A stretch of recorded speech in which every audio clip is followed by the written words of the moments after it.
বন্ধুরা আমি এখানে খাবারগুলো দিয়ে দিচ্ছি, দেখতে পাচ্ছেন সবাই। আমি এখানে খাবারগুলো দিয়ে দিচ্ছি, আর এই খাবার খাওয়ালে মুরগি অনেক দ্রুত এবং তাড়াতাড়ি বড় হয়।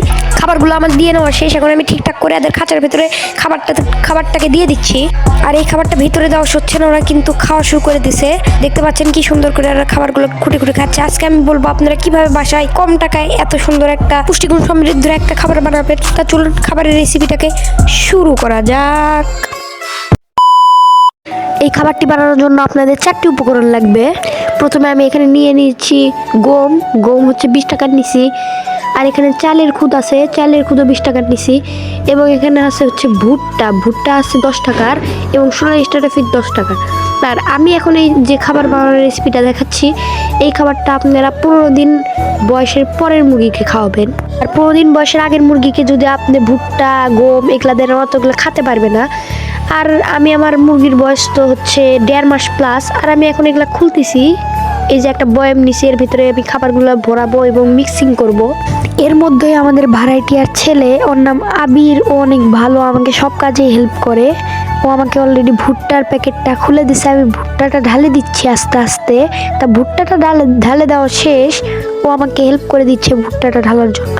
তা আমি পরে এই যে পিছে একটু আটকে ছিল ওইটাও ঢালে দিলাম। তারপরে এখানে এখন পালা হচ্ছে সোনালি স্টার্টার ফিটের। আমি খুলতেই পাচ্ছিলাম না, পরে অনেক কষ্ট করে খোলার চেষ্টা করতেছি, কেমন জানি বাধ্য দিছিল। পরে অনেক কষ্ট করে খোলার পরে আমি সোনালি স্টার্টার ফিটটাও এখানে ঢালে দিচ্ছি, দেখতে পাচ্ছেন। সোনালি স্টার্টার ফিটটা ঢালে দেওয়া শেষ। আর আমি এখন গম ঢালবো, দেখি। এটা ঢালে দেওয়া শেষ, এখন আমি গম ঢালতেছি বন্ধুরা। এখানে গমটাকে ঢালে দিচ্ছি আমি। এখানে 20 টাকার গম নিছে, আমার মুরগিগুলো অনেক বেশি গম খায়। গমটাও ঢালে নেওয়া শেষ, এখন আমি চাউলের খুদ ঢালবো।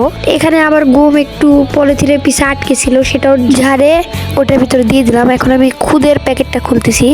খুদের পলিথিনের এটা খুললাম, পলিথিন খুলে এই খুদের ইয়েটা এর ভিতরে ঢালে দিচ্ছি। তা অবশ্য আমার খুদের ইয়েটা ঢালে দেওয়া শেষ। আর এখানে আবার পলিথিনের ভিতরে খুদের ইয়েটা ছিঁড়ে গেছিলো, তা দেখতে পাচ্ছেন এখানে একটা লেয়ারই হয়ে গেছে এগুলা খুদ টুদ এগুলার। তা আমি এখন এটা মিক্সিং করে নেবো। আমি খুব ভালো মতো এটা মিক্সিং করে নিচ্ছি, দেখতেছেন মিক্সিং করতেছি। মিক্সিং করা প্রায় শেষ। তাও একটু ভালো করে মিক্সিং করে নিই বন্ধুরা, দেখতে পাচ্ছেন মিক্সিং করতেছি। আর এই যে আমার মিক্সিং করা কমপ্লিট। তা আমি এখন আমার মুরগিদের কাছে নিয়ে যাই, আমার মুরগিদের এই খাবারটা দেব। এই যে দেখতে পাচ্ছেন আমার মিক্সিং করা কমপ্লিট, আমি খুব ভালো মতো মিক্সিং করছি। তা আমার বন্ধুরা আমি আমার খাবারটা নিয়ে চলে আসছি মুরগিদের কাছে। এই যে এখন মুরগিদের খাঁচাটা খোলার পরে খাবারের পাত্রটা বের করে আনলাম। এখন আমি খাবারটা ওদেরকে দিয়ে দেব। দেখতে পাচ্ছেন আমি খাবারগুলো দিয়ে দিচ্ছি এর ভিতরে। আস্তে আস্তে খাবারগুলো আমি এখানে দিয়ে দিচ্ছি। আর ওরা এদিকে অস্থির হয়ে গেছে খাবার খাওয়ার জন্য, দেখতে পাচ্ছেন।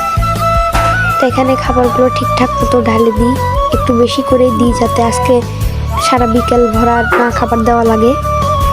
দেখতে পাচ্ছেন আমার খাবার দেওয়া প্রায় কমপ্লিট। এখন আমি ওটার ভিতরে দিয়ে দেবো এটা। তা খাঁচাটা আবার খুলে দেখেন খাঁচার ভিতরে দেওয়া হচ্ছে না, ওরা খাওয়া শুরু করে দিচ্ছে। খাঁচার ভিতরে দিয়ে দিলাম এবং খাঁচাটা লাগিয়ে দিলাম। আর ওরা দেখেন কি সুন্দর করে খাবারগুলো খাচ্ছে। তা ওরা এখানে খাবারগুলো খেতে থাকুক। আর আমি আমার এখন ছাদে একটা টাইগার মুরগি পালি, ওই টাইগার মুরগিকে খাবার দিয়ে আসবো বন্ধুরা। তা এরা এখানে খেতে থাকুক, আমি আমার এই খাবারের পাত্রটা নিয়ে যাই।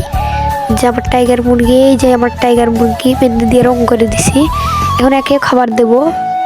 পরে আমি এটা হচ্ছে এই খাঁচাটা একটা মানুষকে দিয়ে খোলালাম। এই যে খুলতেই পারছিল না, ভয় করতেছিল। পরে আবার টাইগারকেও দিলাম। আমার টাইগারও অনেক মজা করে এই খাবারটা খাচ্ছিল। এরা অনেক মজা করে এই খাবারটা খায়, কারণ এই খাবারটার ভিতরে সব পুষ্টিগুলি আছে। আর এইদিকে ও খাইয়ে পুরো সাবার করে ফেলে দিচ্ছে। তো বন্ধুরা আল্লাহ হাফেজ, সবাই ভালো থাকবেন। আবার দেখা হবে নেক্সট ভিডিওতে। বিদায়।